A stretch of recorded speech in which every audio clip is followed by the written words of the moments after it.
everybody, this is Anna with Adventures with Anna, and welcome to my Crochet with Me video.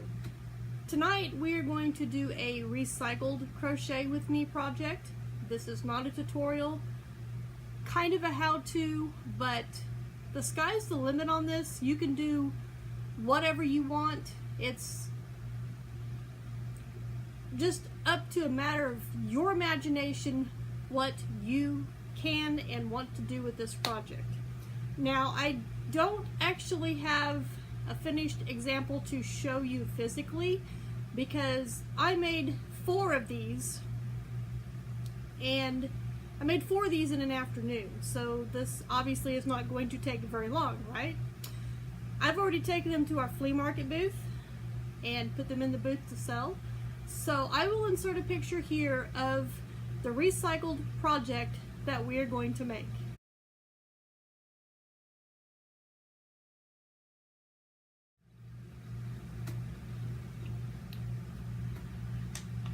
Now, just an example, I showed you this on Monday or a couple Mondays back.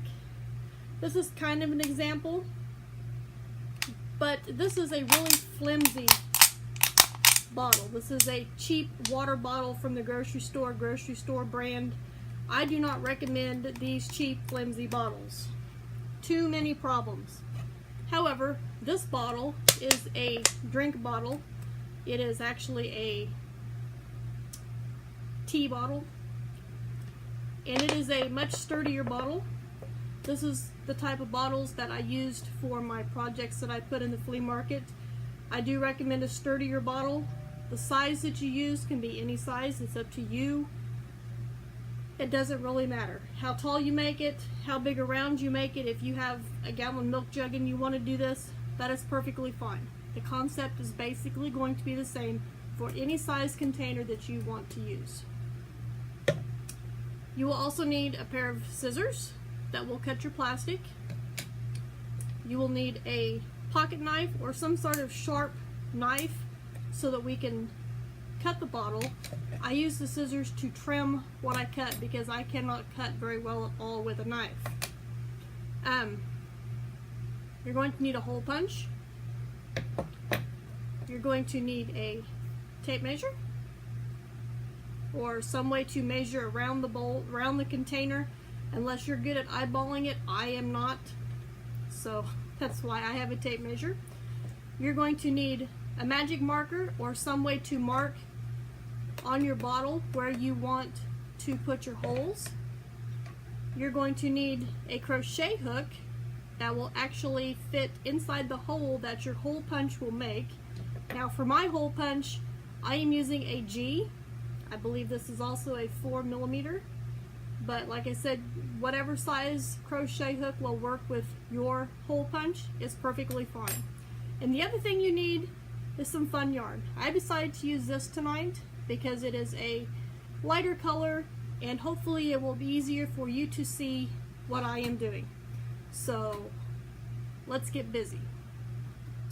Okay, the first thing we're going to do is, and I actually got 2 bags or whatever you want to call them out of one bottle. You can make them however tall you want. You can do it in middle and go half and half. This still has a little bit of water in it because I just rinsed it out. But on the ones that I made to put in the flea market, I did not glue the lids on. I left them the way they were.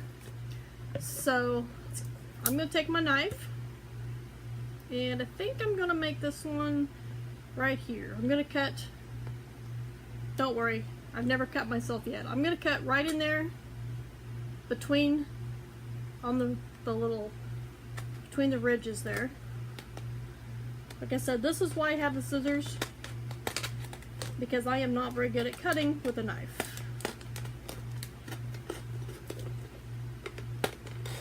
It's pretty close, but not as close as I would like it. It's not too bad. Now I'm going to save this because the way I made the ones, as you've seen in the picture, I made them going this way. You can do whatever you want with it, but for tonight I'm going to use this. Doing this would be the same principle as using this. So I'm going to put my knife away. think I'm going to put my knife away. There we go. And I'm going to get my scissors. And I am going to trim this edge up so that it is a little more even.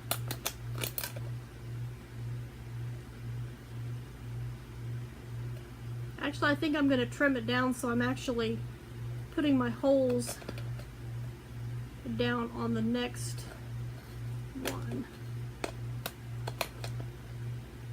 And you can trim yours up however you would like. Well, I'm going to try and trim it down.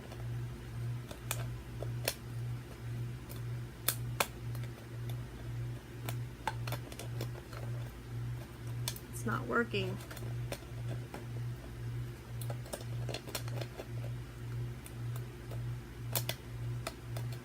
Maybe these scissors are not as sharp as I thought they were.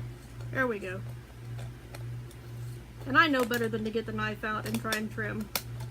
That just would not be very smart on my part. Well,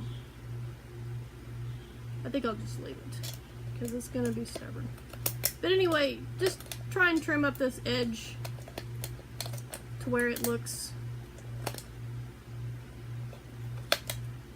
a little more even.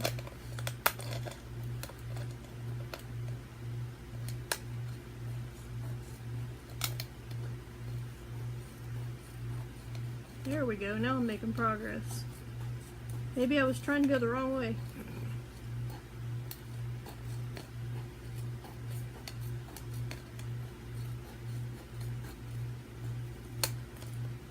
Alright, my edge looks a little more even. Like I said, I'm going to put my holes. Let me put my scissors down so I won't poke myself. I'm going to put my holes in this ridge right here.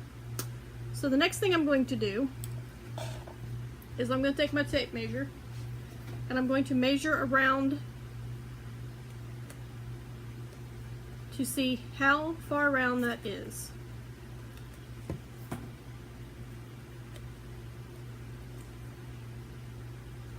So it's approximately 8 inches. And I'm going to put a hole every ½ inch. So that's what I did with my other ones and it worked out really well. So I'm going to take my marker and I'm going to mark at a ½ inch, 1 inch. Oh, that wasn't a half, that was 3/4. I'll just start at 1, 1 1/2, 2, 2 1/2, 3. I don't know if you can see those or not. But I'm just going to mark them around like that so I have an idea of where to put my holes.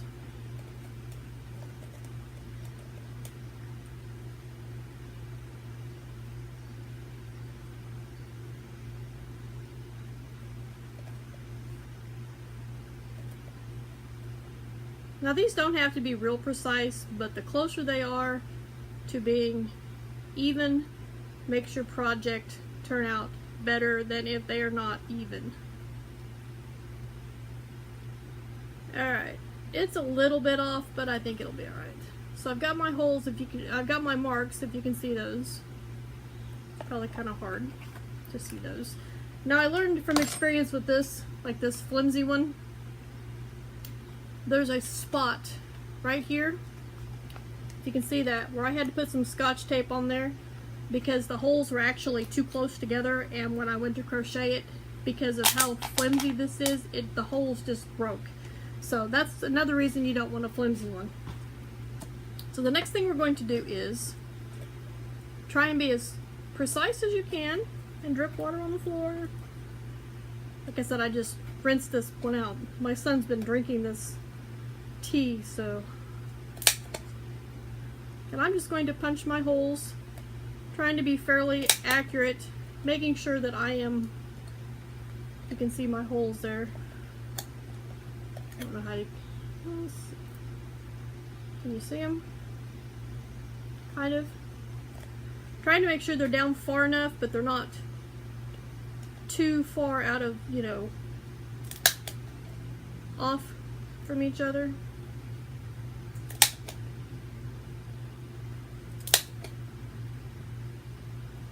Now this is something that I have come up with several years back, and I can't even find the pen anymore, But I pinned something similar to this on Pinterest, but I don't ever recall going and actually looking at the pattern. So what I have come up with this is completely my own idea.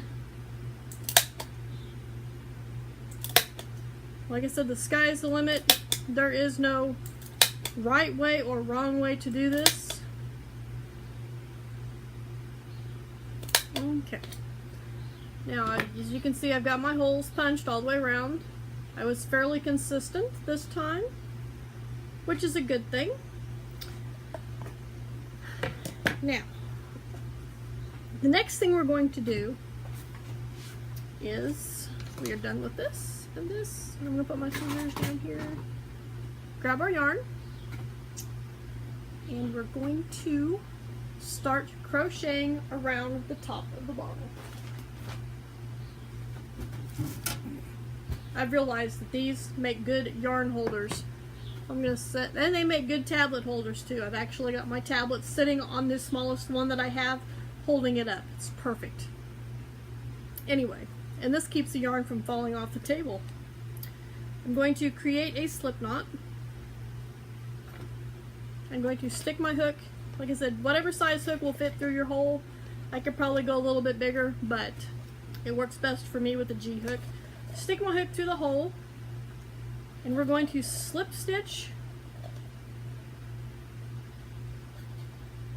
and attach our yarn to the cup.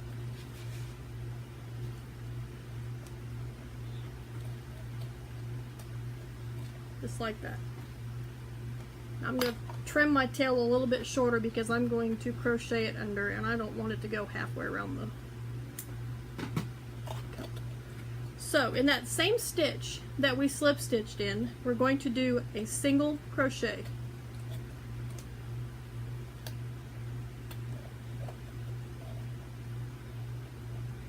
And you're going to do a single crochet in every hole that you punched around your plastic container.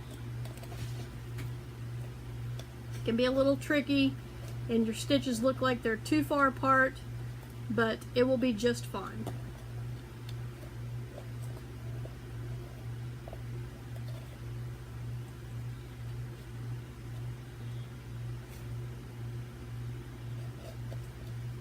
And I find this kind of tricky myself, so at least your first round is kind of tricky. So as you can see how mine's looking, they look like they're way far apart, but that's okay. We're going to fix that.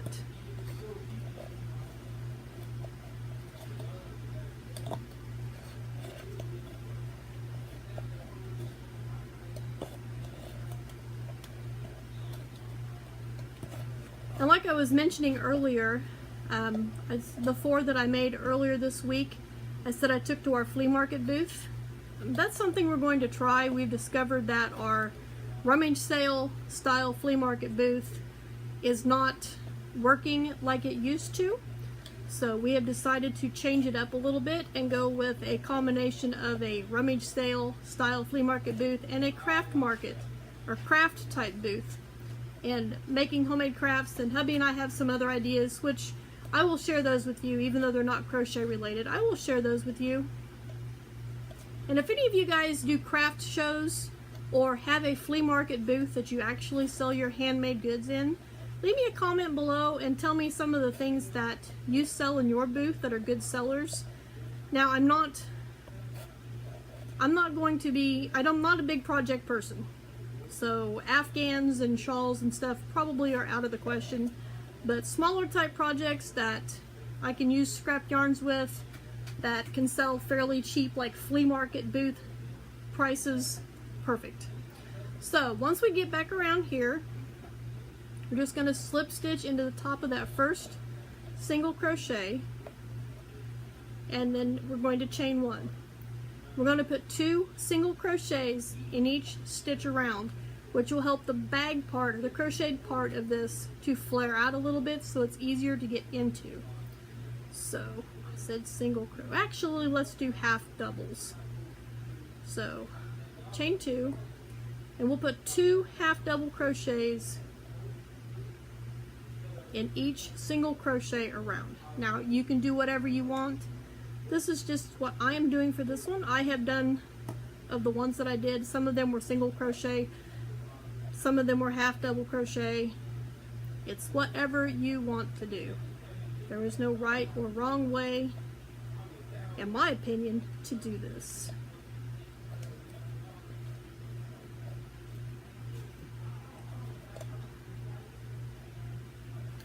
I keep waiting on it to rain. I keep getting notifications it's going to rain, and it has not rained all day long. Very warm here. All the rain keeps going around us. It's within 2-3 miles of us, and it just keeps going around us.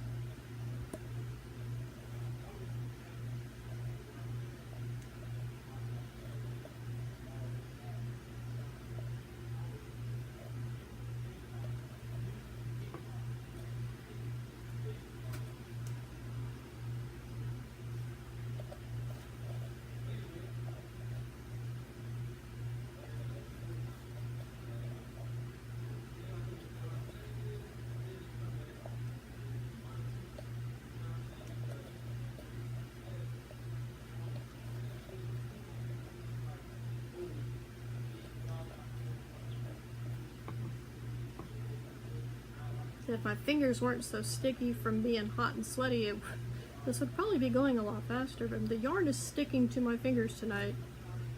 I got the fan blowing on me, but it's not doing much. And I had some incense going. I brought a oil warmer up with me tonight. It's one that I've had since high school. It uses a little tea lights underneath of it. I put some oil in there, let the tea light come back, and I noticed at the bottom of the little cup where the oil goes was on fire. So I picked it up and blew it out, and I'm not sure what's up. That's why you should never leave incense or any candles or anything burning unattended, because you never know when they're going to act up. Mainly candles, because candles are actually an open flame. Incense usually does not have an open flame. It's just a burning stick, a glowing stick, kind of like it's a punk. A scented punk is what incense is. Alright, I am back to my last stitch.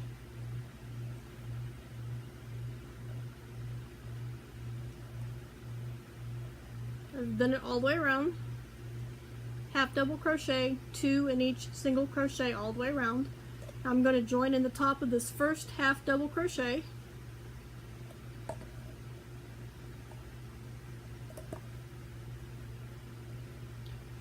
I'm going to chain 2, and I'm going to do 1 half double crochet in each stitch around. The half double crochet does not count as a stitch, at least not in my pattern. If you want to do it that way, that is completely up to you. That is fine. So like I said, just half double crochet in each stitch around, and I'm going to repeat this for a total of 3 more rows. So I'm going to have 4 rows of half double crochet. Continue on doing this, whatever stitch you're doing, and I will catch up with you when there's a total of 4 rows on top of your bottle, not including your single crochet. 4 rows minus your single crochet.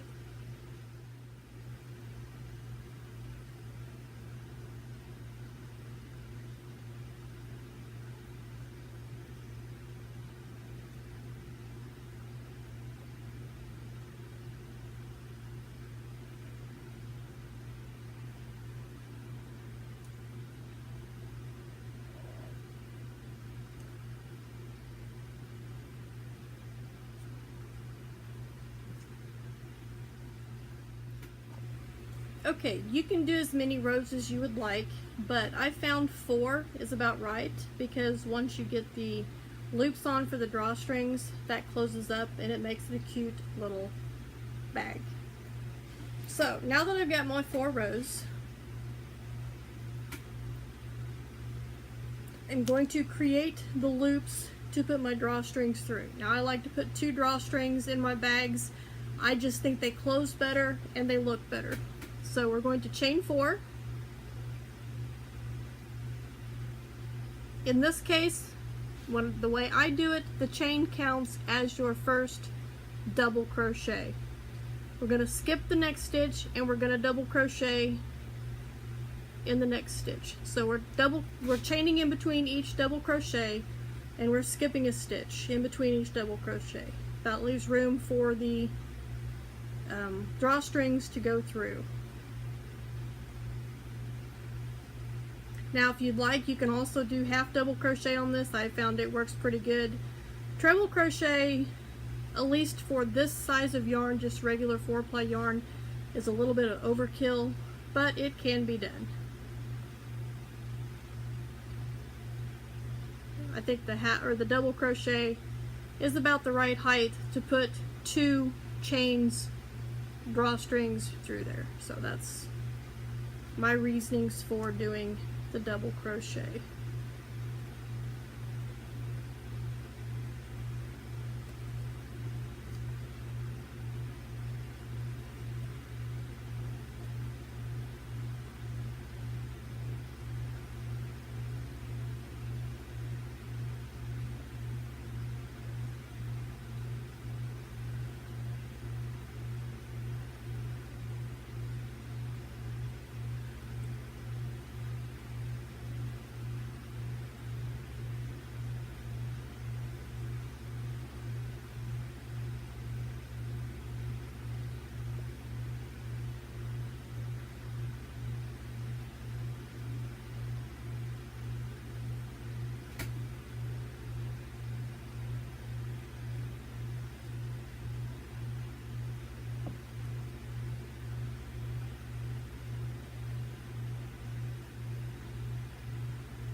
And if the way you did this, your stitches don't come out even, it's fine. It's not going to matter a whole lot. Mine actually did come out even this time, so. Alright, I'm back to my last one. Let's see here, get this turned around. I'm back to my last where I started my chain. I'm going to slip stitch into, not the 4th one, but the 3rd chain stitch of that. That would be the top of your, technically the top of your double crochet.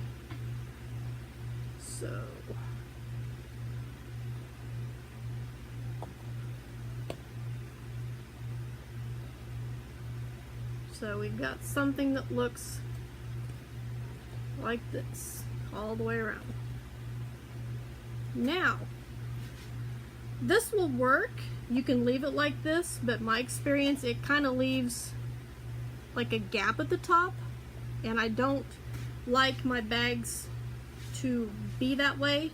I make quite a few dice bags for our gamers and whatnot, and I've learned that that's not a good way. Sometimes their dice will fall out of the bag, which is not a good thing. So what I like to do next is I'm going to just chain 1, and I'm going to put 2 single crochets in each chain 1 space around. So don't worry about your double crochets, just do 2 single crochets in each chain space around. This kind of gives it a little ruffle, and it just makes it look a lot better when it is closed. At least that is my opinion, and my gamers that buy my bags seem to agree with me. Now you can do shell stitch, you can do half double crochets, whatever you would like to put in these, it does not matter.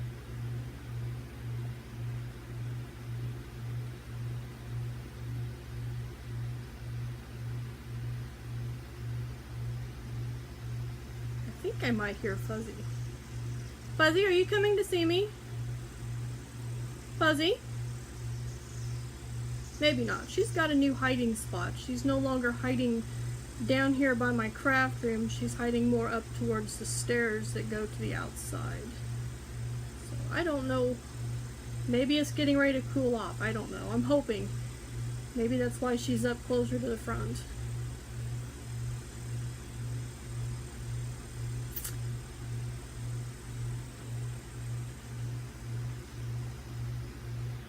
Getting there.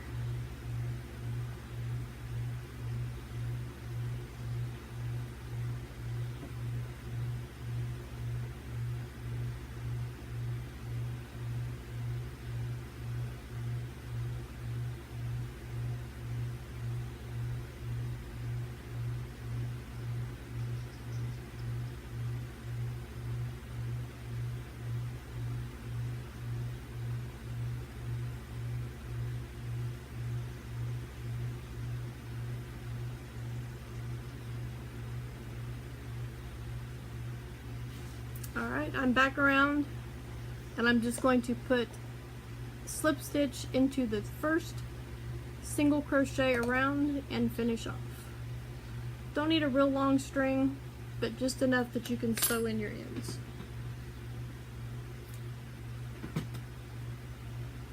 So there we have it. And when the drawstrings are in, it'll look pretty cool. So go ahead and sew this in. I'm going to sew mine in and I will be right back and we will make the drawstrings and put them through the holes. Alright, there we have it. I sewed in my end. I just went across and back just once. No big deal. Now we're going to make our drawstrings. Now I like to chain 60. That makes it long enough but not super long. So we're going to do 2 chains of 60 stitches, chains, I don't know, 2, 3, 4, 5, 6, 7, 8, 9, 10, 11, 12.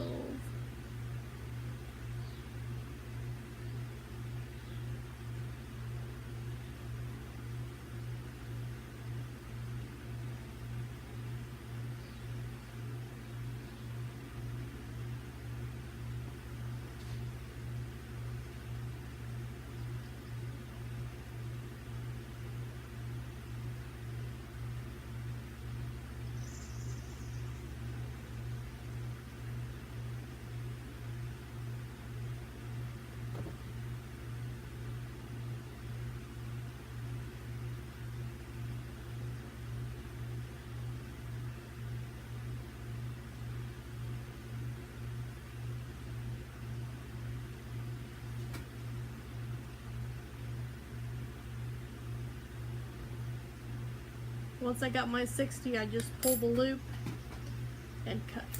Now, one way you can measure if yours is a little bit bigger than what mine is, before you cut your loop, this is how I like to measure.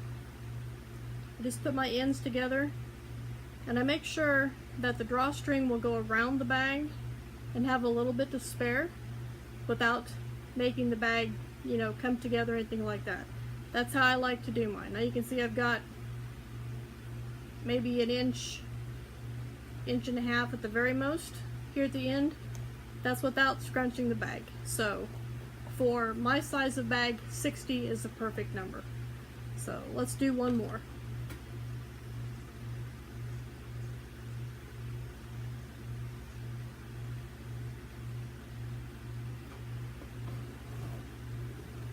Let's see if I can show how this, yeah, I can't see it. I was hoping I could show you how that works with the knitting loom to keep the ball of yarn.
Okay, now I have 2 chains, or 2 pieces here that has 60 chains each.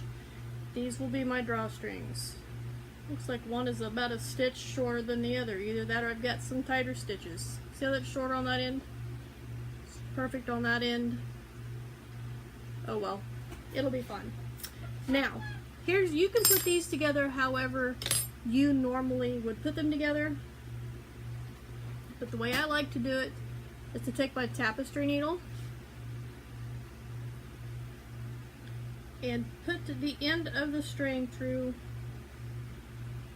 the needle.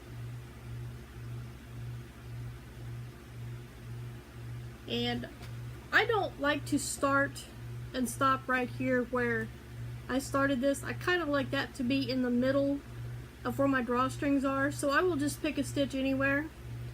And I like to go over, or go like under and over. See how I'm doing that? So I will do that all the way around. Over, under, over, under.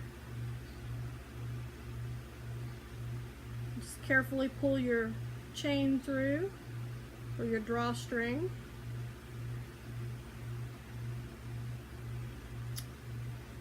And the way mine works out is I have one left, so it works out perfectly. If yours comes to where you have two left, or if you're using a larger container, you might want to go like over or under 2 and over 1. However it works out best for you, it does not matter. And so that this doesn't like slide back through on me, I'm going to go ahead and tie a double knot in the end of my drawstring. Now I like to try and get the knot as close to the end of my chain as I can. As you can see, pull it tight. There we go. Now after I get the other one through, I'm just going to tie, well, I'll just do it now. But I just tie a knot in the end here a couple times. Make sure you pull it tight.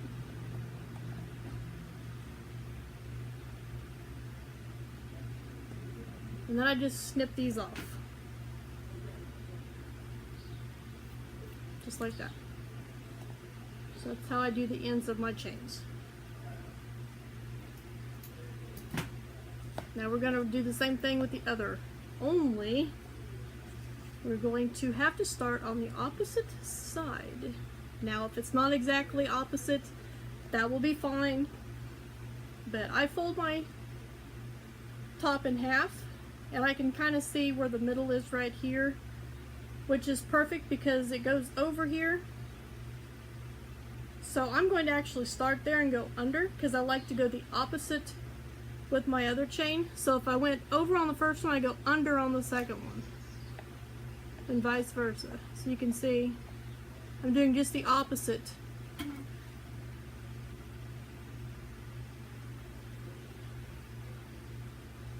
And I try to make it to where my drawstring is either on the top or the bottom. If I start out on the top, I try to make it stay on the top all the way around. That way it's not flip-flopping around and getting tangled.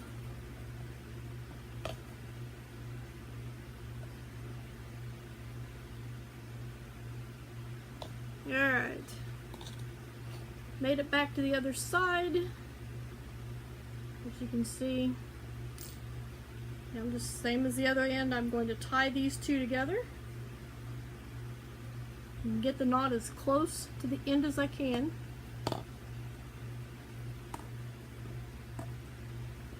I've tied a lot of these, so I feel like I have a lot of practice.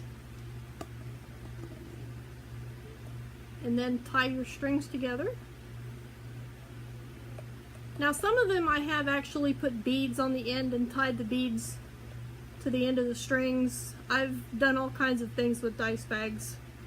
Like I said, I've made quite a few of them actually. Just snip my strings.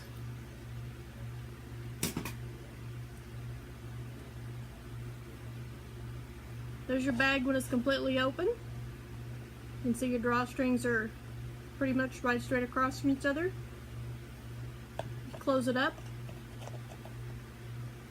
And there you have it. You can put whatever you want in this bag. There is a perfect recycled project that I'm sure if you have water bottles or drinks out of plastic bottles, you've probably got quite a few. takes just a small amount of yarn. I have not actually weighed the yarn to know how much it takes, but I'm going to estimate it takes less than an ounce of yarn if you do 4 rows and use a bottle or container that is approximately 8 inches around.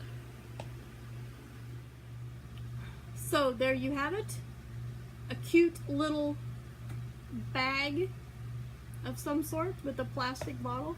Like I said, I do the same exact thing with this, and so far all I've done is just done the same thing on the top where it closes like these. In my picture you also seen one that I did a strap on.